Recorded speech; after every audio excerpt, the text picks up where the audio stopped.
Hermanos, hoy vamos a ver el llamamiento de alguien muy diferente a los otros discípulos, el llamamiento de Mateo, que se encuentra en San Mateo capítulo 9, versículos del 9 al 13. Y dice: Pasando Jesús de allí, vio a un hombre llamado Mateo, que estaba sentado al banco de los tributos públicos, y le dijo: Sígueme. Y se levantó y le siguió. Y aconteció que estando él sentado en la mesa en la casa, he aquí que muchos publicanos y pecadores que habían venido se sentaron juntamente a la mesa con Jesús y sus discípulos. Cuando vieron esto, los fariseos dijeron a los discípulos: ¿Por qué come vuestro maestro con los publicanos y pecadores? Al oír esto, Jesús les dijo: Los sanos no tienen necesidad de médico, sino los enfermos. Id pues y aprended lo que significa misericordia quiero y no sacrificio, porque no he venido a llamar justos, sino a pecadores al arrepentimiento. Aquí tenemos el llamamiento de un personaje muy diferente a los otros discípulos. Los otros eran pescadores, que por lo tanto eran apreciados por el pueblo, porque eran los que proporcionaban la comida. Eso ahora lo estamos viviendo en los tiempos de la pandemia. El aprecio que tienen las autoridades por los trabajadores que se llaman esenciales, los que se dedican en los campos a levantar la cosecha, para que todos tengamos alimento en nuestra mesa. Pero el caso de Mateo, o Leví, como le llama Lucas, es diferente. Este era un señor que tenía dinero y que por lo tanto ese dinero se lo anticipaba al Imperio Romano en pago de los tributos que él colectaría, y obviamente quedaría con una parte él y lo demás serviría para amortiguar el pago que ya había hecho al Imperio Romano. Ahora, esta actividad era despreciada por los judíos de aquella época, porque significaba que estaba colaborando con el conquistador romano, y que además la fama de estos personajes era tal que una parte la utilizaban para pagar al Imperio Romano, pero la otra parte la utilizaban para engrosar su capital, para su bolsillo. Por esa razón, estos señores no eran bien vistos. Y es importante que Mateo destaca en el Evangelio que se le atribuye a él, Mateo el publicano, y que estaba sentado en el banco de donde se cobraban los tributos. Los tributos, el impuesto de aquella época, cobrado por un conquistador, el Imperio Romano. Por esa razón, estos señores no eran bien vistos. Eran despreciados, porque los consideraban traidores a su patria. Pero es interesante que Jesús llama a este pecador y publicano y le dice: sígueme.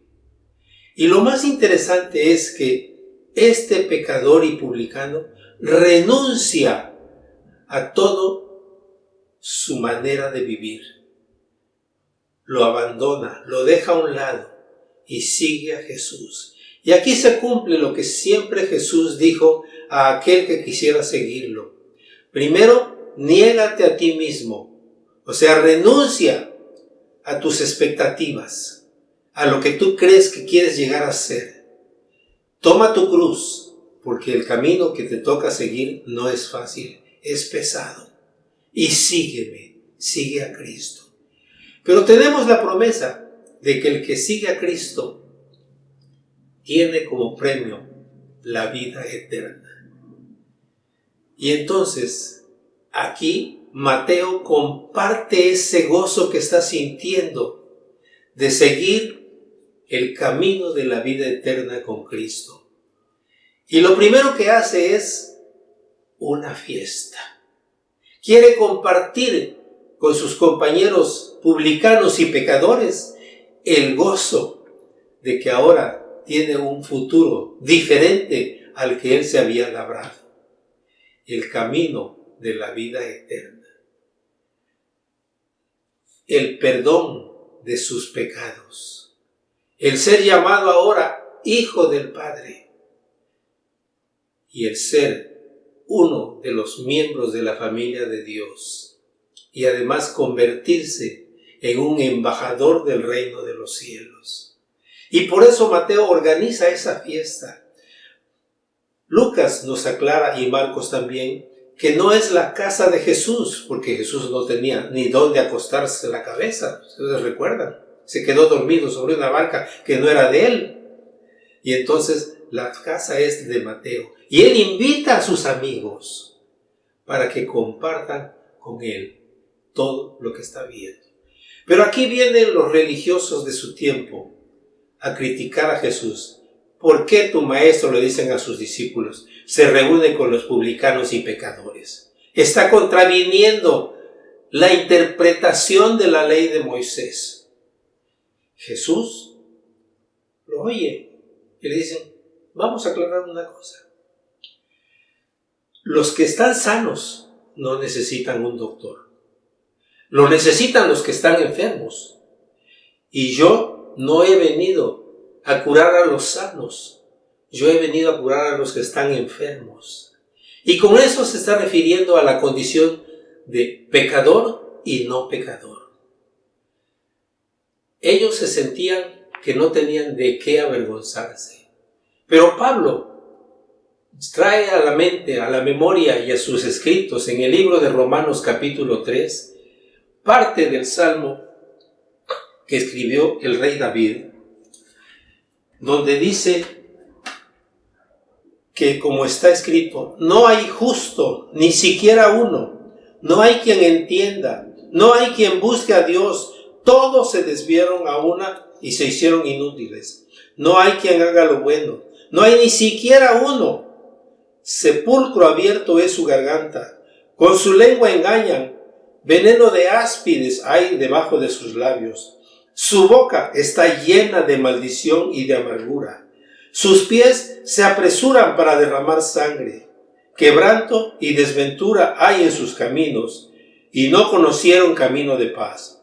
No hay temor de Dios delante de sus ojos. Y como consecuencia de esto, en el versículo 23 de ese capítulo 3 dice, todos pecaron y por lo tanto están destituidos de la gloria de Dios, siendo justificados gratuitamente por su gracia mediante la redención que es en Cristo Jesús, a quien Dios puso como propiciación por medio de la fe en su sangre, para manifestar su justicia a causa de haber pasado por alto en su paciencia los pecados pasados, con la mira de manifestar en este tiempo su justicia, a fin de que Él sea el justo y el que justifica al que es de la fe en Jesús. Como podemos ver, no podemos presumir, nadie puede presumir, es que yo no he pecado, o mi pecadito es tan chiquitito que Dios ni siquiera lo alcanza a ver. No es cierto. David te lo pone bien claro y San Pablo viene y te lo entrega en las orejas y en la cabeza para que no te quede duda. Todos somos pecadores. David en el Salmo 51 dice, en maldad he sido formado y en pecado me concibió mi madre. O sea, mi madre era una pecadora cuando me concibió. Y cuando un niño es concebido por una madre enferma, ahora que hablamos tanto de virus y todos esos elementos dañinos a la salud, lo primero que dicen los doctores, este niño lo heredó de su madre. Y nosotros descendemos de una pareja de pecadores desobedientes, Adán y Eva, que creyeron más en lo que Satanás les decía que en lo que Dios les había dicho. Porque Dios les había dicho, el día que ustedes me desobedezcan y coman de ese fruto, van a morir. Pero Satanás llegó y les dijo, no es cierto. Casi está diciendo aquí el mentiroso es Dios. No le crean, no van a morir. Mira, pruébalo. Vas a ver qué sabroso está. Y Eva, le cree más al engañador, a Satanás, que al Creador. Y desobedece y come, y no nada más eso, lo comparte con su amado esposo, Adán. Y a partir de ese momento, todos caen en el concepto que hemos leído del Salmo 14 y que nos cita Pablo en Romanos 3. No hay ni siquiera un justo, todos somos pecadores. Por lo tanto, todos estamos apartados, separados.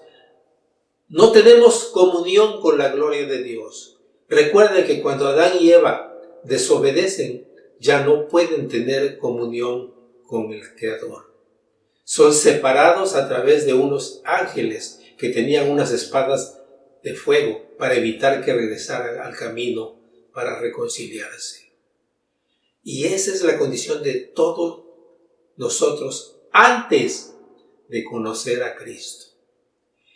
Pero en este caso, Jesús utiliza a ese pecador abominable y despreciable para convertirlo en miembro de la familia de Dios, para convertirlo en hijo del Padre, para convertirlo en ciudadano del reino de los cielos, para convertirlo en embajador del reino de los cielos.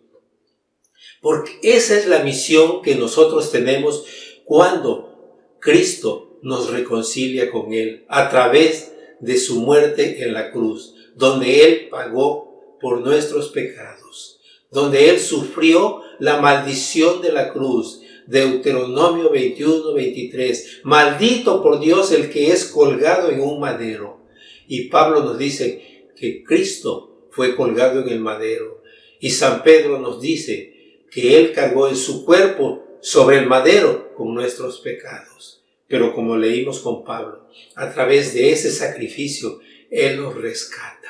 Y entonces ahora nosotros, como embajadores de esa nueva vida que Dios nos ha dado, de esa comunión con Él, de esa vida eterna que nos garantiza desde el momento que lo aceptamos, nuestro placer es compartir con todos aquellos cercanos a nosotros y todos aquellos que nos quieran oír. Ahora recuerden que no siempre los que nos oyen van a aceptar el mensaje. Cristo vino, predicó, hizo milagros y mientras tenían que comer y recibían curaciones y todos lo siguieron. Pero llegó el momento en que lo abandonaron. Pero eso no desanimó al enviado de Dios para continuar con su ministerio. Y continúa con su ministerio ahora a través de nosotros.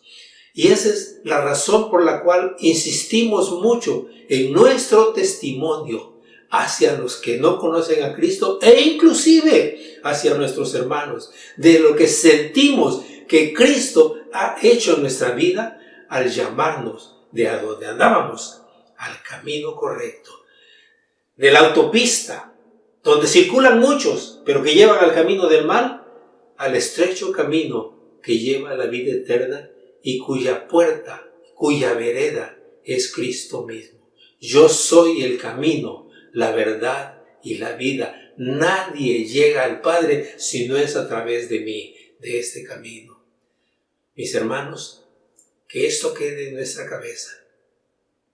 Alegrarnos y compartir el testimonio de lo que Cristo ha hecho en nuestra vida. Y ahora reciban la bendición. Que el amor de Dios el Padre, la comunión del Espíritu Santo y la gracia de nuestro Señor Jesucristo sean con todos y cada uno de vuestras familias. Amén.